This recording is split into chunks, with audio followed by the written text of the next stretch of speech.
Shalom. Salam sejahtera di dalam kasih Tuhan kita Yesus Kristus. Saya ingat waktu saya masih kecil, tempat liburan, tempat holiday, tempat jalan-jalan di Surabaya itu nggak banyak. Paling-paling yang ada itu Kenjeran. Sungguh, nggak ada mall. Waktu saya masih kecil nggak ada mall. Ujung kota Surabaya itu buat saya waktu masih kecil itu adalah kebun binatang. Papa saya kalau nggak bawa saya itu ke Kenjeran, dibawa ke Perak. Kalau pergi Kenjeran itu untuk mancing, kalau pergi Perak untuk berenang. Masih ingat yang sudah ada usia Porakta kan begitu, iya kan? Jadi saya waktu kecil kadang-kadang dibawa orang tua itu kumpul-kumpul sama teman-temannya Kenjeran semuanya. Makan sate kerang kan begitu. Berbagai macam makanan lokal itu semua ada. Saya dibeliin alat pancing. Mancing dan mancing dan mancing. Nggak dapat apa-apa. Nggak bisa mancing.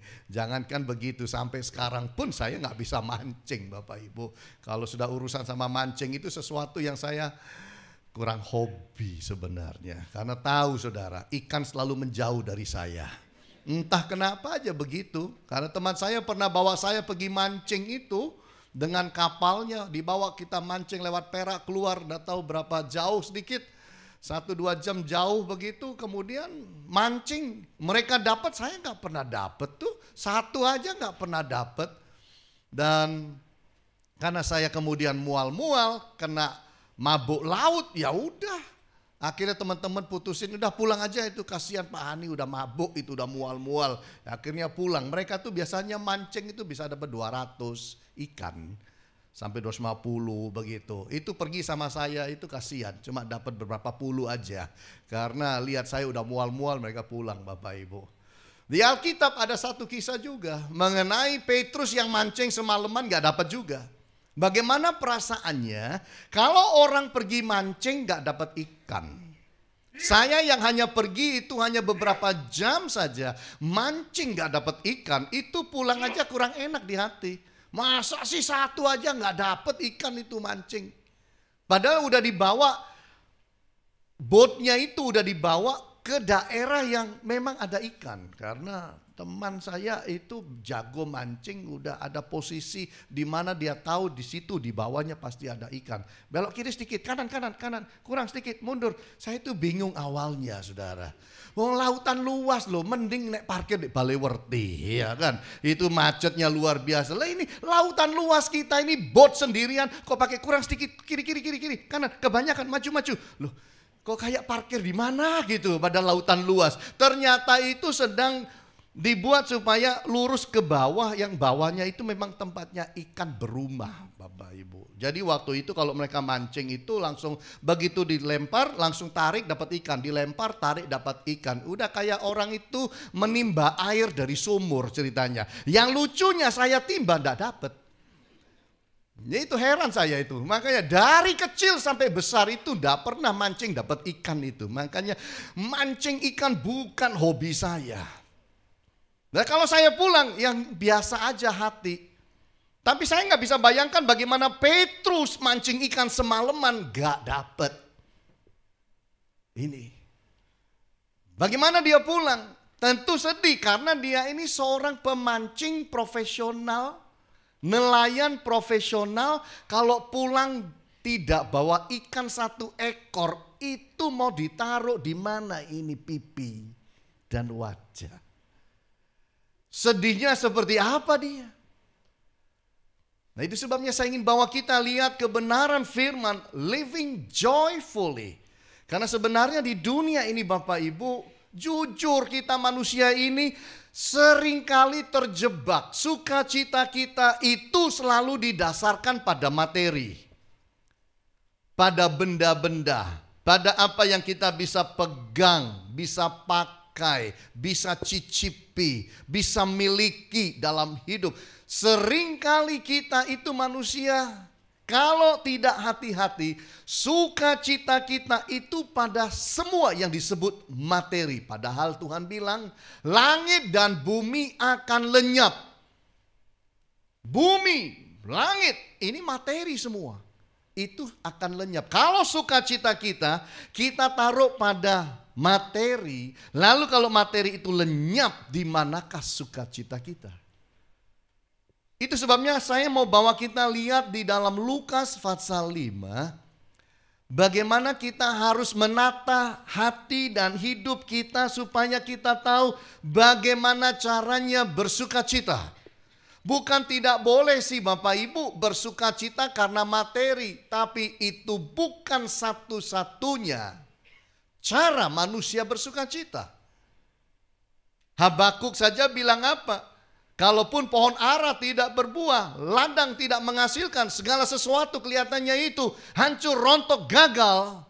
Namun aku akan beria-ria di dalam Allahku. Artinya dia tahu bagaimana menaruh sukacitanya dilandaskan pada apa dan siapa. Petrus pulang mancing, sedih hati di pagi hari karena tidak dapat ikan. Jadi kita mau belajar orang Kristen itu bagaimana harus menempatkan atau mendasarkan sukacitanya. Bukan tidak boleh secara materi. Siapa tidak suka dikirimin durian montong. Kan begitu ceritanya. Siapa nggak suka mendapatnya sesuatu yang baik dalam hidup ini. Tapi itu bukan satu-satunya. Nah mari kita mau lihat di dalam Lukas pasal yang kelima ini. Ayat 1 sampai 11. Pada suatu kali Yesus berdiri di pantai Danau Genesaret, sedang orang banyak mengerumuni dia hendak mendengarkan firman Allah. Ia melihat dua perahu di tepi pantai. Nelayan-nelayannya telah turun dan sedang membasuh jalannya. Ia naik ke dalam salah satu perahu itu, yaitu perahu Simon, dan menyuruh dia supaya menolakkan perahunya sedikit jauh dari pantai. Lalu ia duduk dan mengajar orang banyak dari atas perahu. Setelah selesai berbicara, ia berkata kepada Simon, bertolaklah ke tempat yang dalam dan tebarkanlah jalamu untuk menangkap ikan. Simon menjawab, Guru, telah sepanjang malam kami bekerja keras dan kami tidak menangkap apa-apa, tetapi karena Engkau menyuruhnya, aku akan menebarkan jala juga. Dan setelah mereka melakukannya, mereka menangkap sejumlah besar ikan. Sehingga jala mereka mulai koyak. Lalu mereka memberi isyarat kepada teman-temannya di perahu yang lain supaya mereka datang membantunya. Dan mereka itu datang. Lalu mereka bersama-sama mengisi kedua perahu itu dengan ikan hingga hampir tenggelam. Ketika Simon Petrus melihat hal itu, ia pun tersungkur di depan Yesus dan berkata, Tuhan, pergilah daripadaku, karena aku ini seorang berdosa. Sebab ia dan semua orang yang bersama-sama dengan dia takjub oleh karena banyaknya ikan yang mereka tangkap. Demikian juga Yakobus dan Yohanes, anak-anak Zebedeus, yang menjadi teman Simon. Kata Yesus kepada Simon, jangan takut. Mulai dari sekarang engkau akan menjala manusia. Dan sesudah mereka menghela perahu-perahunya ke darat, mereka pun meninggalkan segala sesuatu lalu mengikut Yesus. Kita sudah paham cerita ini. Kita sudah pernah tahu, sudah pernah baca, saya pernah khotbah dari ayat-ayat ini juga. Tapi ada sesuatu yang Allah berikan pada saya yang berbeda. Itu sebabnya saya ingin share kepada Bapak Ibu mengenai hal itu. Bagaimana sukacita kita itu harus dilandaskan pada apa? Nomor satu, saya lihat bahwa sukacita kita itu harus didasarkan pada Allah, yang kemudian membawa kita mengalami spiritual eye opener. Mengalami secara rohani itu terbuka mata. Ini harus mendatangkan satu sukacita. Kalau saudara lihat di dalam ayat 8, ketika Simon Petrus melihat hal itu, apa yang dilihat? Ikan banyak, ikan besar, banyak. Tidak cukup satu perahu, sampai harus dua perahu. Dua perahu pun dua-dua mau tenggelam.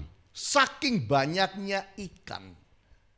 Ketika Simon Petrus melihat hal itu, ia pun tersungkur di depan Yesus dan berkata, Tuhan, pergilah daripadaku karena aku ini seorang berdosa. Saudara bisa lihat apa bedanya, apa hubungannya antara dapat ikan dan ngalamin seperti ini. Kok nggak bilang, Tuhan terima kasih banyak loh, terima kasih, enggak. Setelah dia lihat semua itu terjadi, terbuka rohaninya, mata rohaninya terbuka, sehingga dia sadar sesuatu. Apa yang dia sadar? Dia sadar akan Allah. Makanya tadi di awal dipanggil apa? Guru. Tapi sekarang dia panggil Tuhan. Beda apa? Tadi berangkat sebut guru. Sekarang setelah dapat ikan, Tuhan. Disinilah saya berkata, Petrus mengalami satu sukacita yang besar, sukacita yang berbeda, bukan masalah ikannya, tapi rohaninya terbuka untuk dia sadar bahwa yang di depan dia bukan sekedar anak tukang kayu. Itu sebabnya muncul dari mulutnya Tuhan. Kesadaran akan Allah itu harus bawa saudara itu dan saya sukacita. Kalau saudara dan saya kita bisa sadar, bisa rasa Allah itu ada, bisa rasa akan hadirat Allah, bisa rasa dekat dengan Allah, kita harus bersukacita urusannya seperti ini. Saya dulu pergi gereja, dari kecil pergi gereja. Tapi sampai saya mengalami penuh Roh Kudus, tidak terbuka mata rohani saya. Dulu saya pergi gereja, berdoa, Bapa kami yang di sorga, dikuduskanlah namamu, datanglah kerajaanmu, jadilah kehendakmu di bumi seperti di sorga. Terus saya merasa Allah itu jauh sekali. Saya tidak punya hubungan dan kontak dengan dia. Tapi begitu saya mengalami penuh Roh Kudus, hidup jadi beda, sadar akan Allah. Berkat yang dilihat oleh Simon Petrus itu bukan sekedar berkat. Berkat yang lebih besarnya ada di balik itu semua, yaitu adalah kerohanian. Yaitu dia bisa berjumpa dengan Allah. Rohnya bisa rasakan. Ini bukan sekedar guru. Itu sebabnya saya berkata, kita harus membangun hidup dan diri kita untuk mengalami sebuah keintiman dengan Allah. Itu sumber sukacita. Amin Bapak Ibu. Sungguh. Saudara boleh dapatkan segala sesuatu dalam dunia ini. Kalau engkau tidak punya satu relationship yang baik dengan Tuhan, sukacitanya itu beda kok. Kita boleh tidak punya segala sesuatu dalam dunia, tapi kita membangun satu hubungan yang kuat dengan Allah dan sadar akan Allah dan tahu dan kenal akan Allah, itu sukacitanya luar biasa. Tidak bisa dunia kasih kepada kita. Kita lihat juga bahwa Simon Petrus mengalami sadar akan dirinya. Sadar dia. Dia sadar diri. Tuhan pergilah, aku ini orang berdosa, pergi. Coba pikir baik-baik Bapak Ibu. Apakah Yesus tadi khotbah pribadi kepada dia? Tidak. Apakah Yesus menasehati dia? Tidak. Aneh. Dikasih yang namanya ikan begitu banyak, justru dia sadar diri sebagai orang berdosa. Hebat. Ini yang menjadi sukacita dia. Bahwa kita bisa menjadi orang yang rasa, wah, setelah ketemu Tuhan itu sadar diri. Sadar salahnya, sadar dosanya, sadar segala perbuatan-perbuatannya. Itu baik. Bahkan kita sadar untuk bertobat. Benar-benar itu bagus. Karena kalau ada orang ketemu Tuhan tidak bisa bertobat, Tuhan yang mana dia ketemu? Karena kalau orang ketemu Tuhan pasti bertobat. Nabi Yesaya pun berkata, oh Tuhan ampuni aku adalah manusia yang najis bibir. Begitu dia rasakan hadirat Allah yang sangat luar biasa dalam Yesaya pasal 6. Jadi berkat bagi kita itu Bapak Ibu bukan masalah materinya. Berkat bagi kita itu adalah kalau kita punya hubungan yang sangat baik dengan Allah. Itu adalah berkat yang sangat-sangat luar biasa. Saya ingin supaya di dalam hidup saudara dan saya, mata kita bukan tertuju pada berkatnya, tapi siapa di balik berkat itu. Dan membangun hubungan dengan dia. Kita bisa aja sih Bapak Ibu udah sibuk dari Januari sampai sekarang. Tapi jangan lewatkan suasana Natal ini tanpa hidup mendekat kepada dia. Jangan. Jangan rayakan Natal tanpa Kristus. Sungguh-sungguh. Di dalam hati. Jangan sekedar nyanyi lagu Natal. Foto di pohon Natal. Hiasan Natal. Tapi kalau saudara di dalam Natal ini engkau tidak bangun hubungan yang baik dan kuat dengan Tuhan, mohon maaf saya tanya, lalu buat apa perayaan Natal itu? Buat apa foto-foto itu? Buat apa tuh makan-makan itu? Mohon maaf banget sih.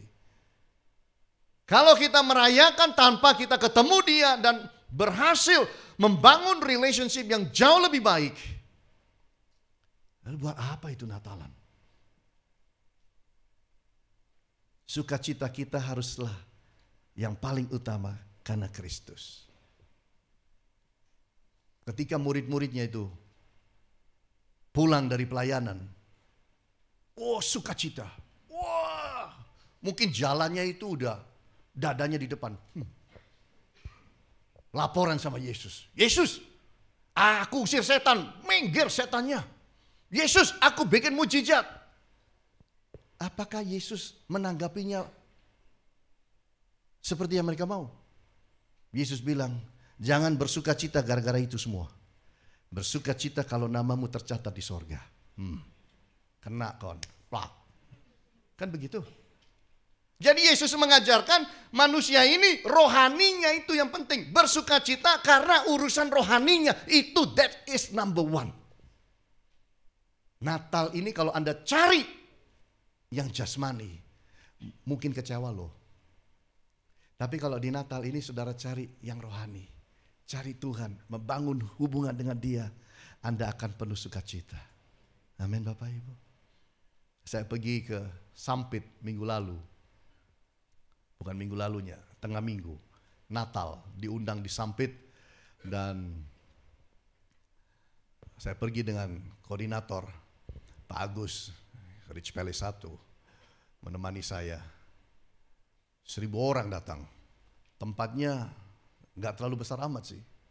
Katanya kursi dipasang 800. Yang datang 1.000 sampai di halaman-halaman. Orang di pulau kalau Natalan itu beda sama kita. Mereka masak 3 hari untuk kasih makan semua orang. Dan itu selalu menjadi tradisi Natal mereka. Siapa saja yang datang semua makan dengan bebas. Wow, saya diberitahu. Ini Pak Hani di dalam ini, saya dibawa makan nih, udah di mobil. Pak Hani di dalam ini ibu-ibu semua. Ngapain Pak? Lagi masak Pak. 3 hari loh mereka masak. 3 hari, masak 3 hari itu. Buat ntar malam Pak. Kenapa? Kursi 800 Pak. Diharapkan datang berapa? Ya biasanya sih lebih, benar-benar lebih. 1.000 orang datang. Dan makan. Ibadah AC-nya tidak terlalu banyak bisa membantu karena orangnya sangat penuh Bapak Ibu. Saya udah kepanasan di sana tapi tidak berani buka jas. Apalagi lihat WL-nya itu rangkap 3 jasnya. Masa saya rangkap 1 aja dibuka.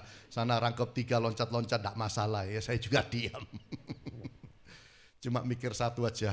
Setelah selesai ini pulang mandi aku gitu.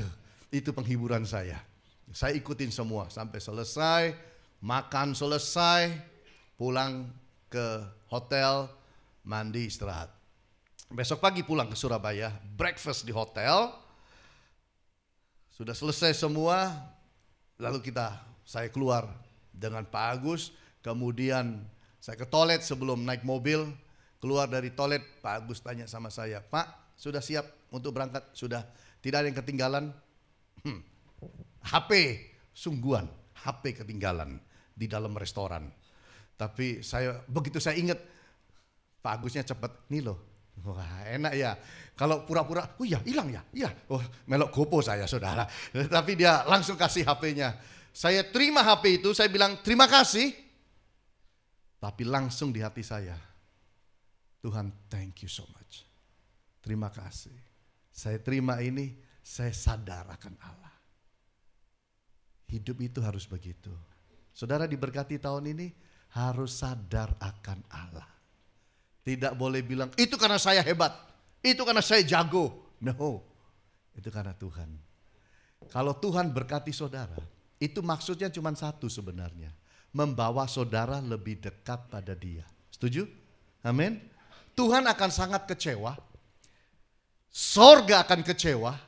Kalau saudara diberkati, lalu setelah diberkati saudara lupa dengan Tuhan. Tuhan bilang, loh gara-gara tak berkati tambah hilang dari gereja. Loh gara-gara aku berkati tambah main-main. Loh tambah aku berkati, ya ampun tambah selingkuh. No, Tuhan berkati kita bukan supaya berkat itu bawa kita dalam dosa, tapi justru membawa kita semakin sadar akan Allah. Itu yang Tuhan mau. Dan itu sumber sukacita kita. Hidup dekat Tuhan itu sumber sukacita. Saudara mungkin buka di Instagram saudara, Facebook saudara, sosial media saudara, liatin semua. Temanku rek kademen rek. Waduh salju, makannya enak-enak, bukai semua. Sudahlah. Saudara ndak pergi kemana-mana ndak apa-apa. Yang penting saudara punya hubungan dekat sama Tuhan. Amin gak Bapak Ibu? Iya. Kalau Tuhan kasih kesempatan engkau pergi luar negeri, luar pulau, bisa holiday, fine. Kalau Tuhan gak kasih kesempatan, gak masalah. Yang penting hidup itu dekat Tuhan. Amin.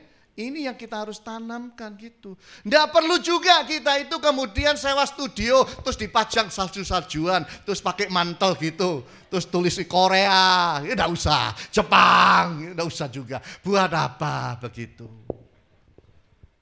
Iya kan? Terus saya pernah ditunjukin seorang teman saya fotografer, foto pre-wed. Pre-wed. Saya bilang bagus sekali fotonya. Iya. Di mana ini? Korea kah? Jepang kah? Karena yang difoto itu pakai mantel tebal. Ya, pakai mantel tebal, terus kayak suasananya dingin begitu. Di mana itu? Terus dia bilang, "Ini Pak Hani, ini di jembatan Pak Hani." Lah ya jembatan di Korea ta. Di mana ini? Jepang. Bukan Pak Hani. Di mana? Mojokerto Pak Hani. Lo kok bisa begini? Lo iya saya atur Pak Hani supaya kelihatannya kayak di luar negeri. Ya enggak apa-apa juga. Itu namanya kreativitas. Iya, pasti itu kepanasan pakai begitu. Enggak apa-apa. Kalau Tuhan kasih saudara bisa holiday, fine-fine aja. Kalau enggak, ya no problem Bapak Ibu. Yang penting itu bahagia itu bukan karena kita keluar negeri. Betul gak? Bahagia itu kalau kita ketemu Tuhan, hidup dekat sama Tuhan, itu sumber bahagia kita. Amin. Yang kedua kita lihat bersama-sama, bahagia kita itu adalah dengan kita memperhatikan love behind blessings. Memperhatikan adanya kasih di balik berkat. Ini yang terjadi. Ini yang terjadi kepada Simon Petrus Bapak Ibu. Di ayat yang ke-9. Sebab ia dan semua orang yang bersama-sama dengan dia takjub oleh karena banyaknya ikan yang mereka tangkap.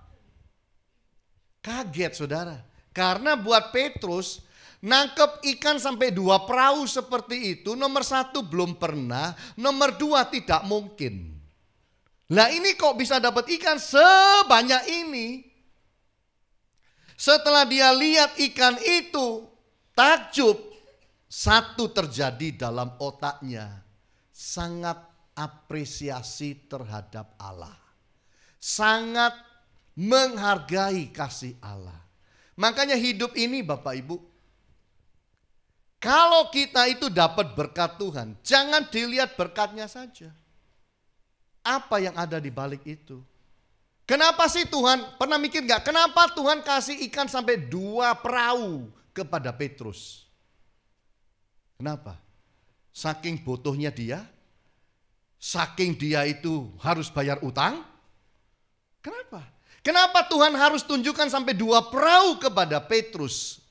Intinya cuma satu. Untuk menunjukkan Petrus betapa dia mencintai Petrus. Ini Petrus aku buktikan. Karena Petrus bisa aja tadi mikirnya lain. Udah semalam mancing ikan gak dapet. Perahu dipinjem lagi. Boyo pinjem sama yang berhasil sana. Pinjem kok sama saya. Udah pinjem perahunya. Aku pun dipinjem. Suruh mengarahkan perahunya lebih jauh dari pantai. Jadi sorotan nih. Lagi gak nangkep ikan disoroti orang. Tuhan ini memang ada maksud kok. Mempermalukan saya. Mempermalukan saya yang sedang gagal-gagalnya. Macam-macam bisa masuk pikirannya Petrus. Tapi kita mengucap syukur bahwa Tuhan tunjukkan nih loh. Kalau kamu menyerah, kalau kamu betul-betul percaya pada aku, kalau kamu mentaati aku, nih loh aku berkati kamu. Dan hebatnya Petrus, dia melihat di balik daripada berkat, yaitu kasih Allah. Ini yang sangat penting. Love behind blessing. Kasih di balik daripada berkat. Kenapa? Karena Allah itu mengasihi kita di semua musim. Saudara jangan mikir Tuhan cuma mengasihi saudara dan saya hanya pada waktu Natalan. Di waktu yang lain tidak. Tidak. Dia mengasihi kita di segala musim. Apakah kita mengerti atau kita tidak mengerti, Allah itu mengasihi kita. Apakah saudara itu merasakan atau tidak merasakan, Allah mengasihi kita. Amin. Itu Allah kita, ajaibnya di sana. Makanya kalau saudara dapat hadiah, dapat kado apa, jangan lihat kadonya, lihatlah kasih di balik semua itu. Di balik semua itu ada kepedulian. Kepedulian yang menakjubkan. Itu yang membuat dia tersungkur di depan Yesus. Tersungkur. Kaget. Ini yang kita harus belajar. Apakah kemudian dia itu tidak bersuka cita? Sangat bersuka cita. Tetapi bukan karena ikannya saja. Tapi karena kasih di balik semua itu. Bahwa Allah peduli kepada dia. Bahkan Allah memberi lebih dari yang dia harapkan. Ekspektasinya. Lebih besar dari yang dia harapkan. Dia pikir Tuhan mau kasih mungkin hanya beberapa ekor. Tuhan kasih dia 2 perahu. Sampai harus panggil teman-temannya untuk bantu. Di sini saya lihat ini sesuatu yang sangat luar biasa. Kadang-kadang Allah mengasihi saudara, dia bisa kasih sesuatu yang banyak. Kadang-kadang Allah mengasihi saudara, dia tidak kasih sesuatu. Saya mau tanya, kapan Yesus mengasihi Petrus? Coba pikir dengan saya baik-baik. Kapan Yesus mengasihi Petrus? Apakah setelah dia selesai berkhotbah atau sebelum? Apakah waktu Yesus masih di pantai belum pakai perahu Petrus sudah mengasihi? Saya yakin, ya. Sebelum dia injak kakinya naik ke perahu Petrus pun dia sudah mengasihi Petrus. Sebelum Petrus kenal dia pun dia sudah mengasihi Petrus. Jangan bilang Allah baru mengasihi dia waktu dia sudah kasih ikan 2 perahu. Saya mau tanya, malam sebelumnya apakah Allah sudah mengasihi Petrus? Sudah. Di tengah kegagalan pun Allah mengasihi dia. Ini hebatnya. Kita manusia gak pernah bisa hidup tanpa kasih Allah. Natal, saudara harus bawa hati ini mengucap syukur, bukan mengucap syukur karena berkatnya. Mengucap syukurlah karena kasihnya. Itu yang paling penting. Berkat itu adalah pasti. Tapi yang dibalik berkat itu hatinya. Mengucap syukurlah atas hatinya. Terlalu banyak manusia mengucap syukur. Terlalu banyak orang Kristen mengucap syukur. Karena berkat yang dia lihat dengan mata. Tapi berapa banyak yang bisa lihat masuk ke hati Allah dan berterima kasih untuk hati Allah yang sangat baik. Itu yang Tuhan mau. Saya membaca kisah mengenai seorang kepala sekolah di Amerika Serikat baru-baru ini, namanya Dr. Brian Swank. Dia pemimpin sebuah SD namanya Pine Road Elementary School di Amerika Serikat ini, yang mana dia dengar bus sekolah anak-anak itu kejebak snow, gak bisa jalan, dan mereka jauh dari kota. Ketika dia dengar itu, karena ada anak telepon orang tuanya telepon kepada kepala sekolah kemudian membuat sebuah acara, yaitu apa? Menyuruh anak-anak semua membuka iPad mereka dan dia membacakan cerita buat mereka.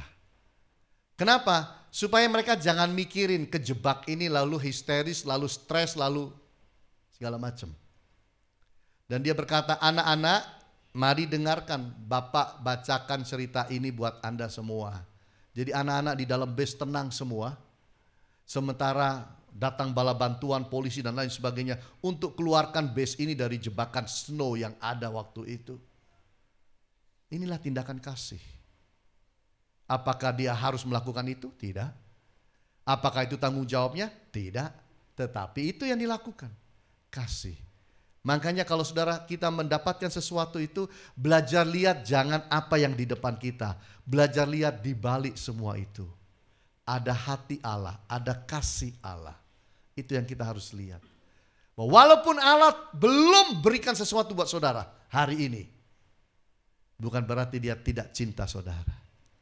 Berkat itu ada jadwalnya turun dalam hidup kita. Amin Bapak Ibu. Berkat itu ada jadwalnya. Pada jadwalnya itu akan turun kepada Anda. Dan saudara akan menikmati itu. Itulah sumber sukacita kita. Hati Allah sumber sukacita kita. Yang ketiga kita lihat, sukacita kita adalah karena privilege to serve. Satu kehormatan untuk kita untuk melayani Dia, itu sukacita kita. Kalau saudara bisa melayani Dia, itu sukacita. Saudara lihat di dalam ayat yang ke-10. Jangan takut, mulai dari sekarang engkau akan menjala manusia. Ayat 11. Dan sesudah mereka menghela perahu-perahunya ke darat, mereka pun meninggalkan segala sesuatu, lalu mengikut Yesus. Wow, ironis banget. Semalaman itu mati-matian cari ikan, besok paginya diberkati dengan 2 perahu, sampai di darat ditinggalkan semua itu dan ikut Yesus. Ada satu perubahan nih. Perubahan dalam kehidupan Petrus dan teman-temannya yang lain. Apa itu? Bahwa mereka mendapatkan sebuah panggilan untuk melayani. Disitulah saya belajar satu hal. Allah yang punya kasih. Kasih itu memilih. Love choose seseorang. Kasih memilih seseorang untuk melayani. Kalau saudara bisa melayani Tuhan, harus ada sukacita. Kalau kita bisa melayani dalam bentuk yang terkecil sekalipun, membagikan renungan lewat WhatsApp mungkin, video, poster, kita lewatkan. Menaruh itu di dalam Insta story kita. Saudara pikir itu bukan pelayanan? Kecil. Pelayanan itu. Orang baca itu, orang datang ke gereja. Orang baca itu, orang berubah. Gak main-main Bapak Ibu, kecil. Waktu saya masih baru bertobat, dulu sempat dengar di sebuah bus kota, bukan bus kota, bus Surabaya Malang begitu. Ada seseorang yang duduk-duduk, tiba-tiba ada kertas sepotong itu terbang kena ke dia. Dan kertas itu dia ambil dan dia baca. Kertas itu adalah potongan ayat Alkitab. Potongan ayat Alkitab yang kecil itu memimpin dia yang bukan Kristen mencari gereja dan pergi gereja dan bertobat. Potongan kecil. Itu sebabnya saya berkata bahwa tidak ada satupun dari kita yang berkata saya tidak bisa melayani Tuhan. Kita bisa melayani Tuhan dengan cara kita. Tidak semua harus jadi pendeta, betul. Tapi kita semua jadi saksinya, muridnya untuk bisa memberikan sesuatu, bagian dari hidup kita untuk bisa memperlebar kerajaan Allah. Kasih itu mengubahkan. Ini terjadi pada Petrus. Tadinya ambisinya menjadi seorang penangkap penjala ikan paling top. Tapi sekarang tidak. Setelah sampai di darat ditinggalkan semua itu. Dan dia pergi ikut Yesus. Ini hanya bicara ada perubahan di dalam hatinya. Untuk melihat ada sesuatu yang penting dan lebih penting dari sekedar berkat. Yaitu hidup melayani. Saudara jadi orang Kristen supaya diberkati. Atau supaya saudara bisa melayani dan menyembah Dia. Ada orang takut untuk tidak ke gereja. Karena takut Senin gak diberkati. Gak wani yo, gak nang gereja. Jaluk mate dah. Gak gereja, gak turun berkatnya. Loh, berarti dia ke gereja itu. Ya maaf, hubungannya sama berkat. Bukankah kita ke gereja itu hubungannya sama menyembah? Memberikan yang terbaik kita bisa beri buat Tuhan. Mencari Tuhan. Atau ke gereja itu mencari berkat. Terus apa bedanya sama gunung-gunung itu? Apa bedanya? Mereka ke gunung-gunung juga cari berkat. Nah kalau saudara pergi ke gereja juga cari berkat. Podo. Cuma direksinya beda. Arah hidupnya aja beda. Kita cari Allah. Mari kita harus meningkat satu level lebih tinggi. Hidup kita bukan mencari berkat, mencari sang pemberi berkatnya. Dan menjadikan Dia, sang pemberi berkat itu, harta terbaik dalam hidup kita. Itu yang jauh lebih penting. Kasih itu dikatakan memakai. Karena Allah mengasihi Petrus, Dia pakai Petrus dalam pelayanan. Bukan karena Petrus sempurna. Jangan salah. Bukan karena Petrus paling hebat. Bukan karena Petrus punya kemampuan dahsyat. No. Kalau Petrus dibawa Allah masuk dalam pelayanan, itu karena kasih Allah yang sangat luar biasa. Mau pakai yang tidak sempurna, masuk dalam pelayanan. Tidak ada satu sempurna dalam ruangan ini. Termasuk saya. Tapi yang sempurna itu mau melibatkan kita yang tidak sempurna. Itu sukacita kita. Jadi intinya adalah sukacita kita itu adalah ketika kita bisa melakukan sesuatu untuk kerajaan Allah. Bukan dibalik. Sukacita kita adalah kalau sesuatu dari Allah, Allah bisa lakukan buat saya. Baru aku bersukacita. Mari kita balik. Ini yang membuat kita bisa hidup dalam sukacita yang abadi.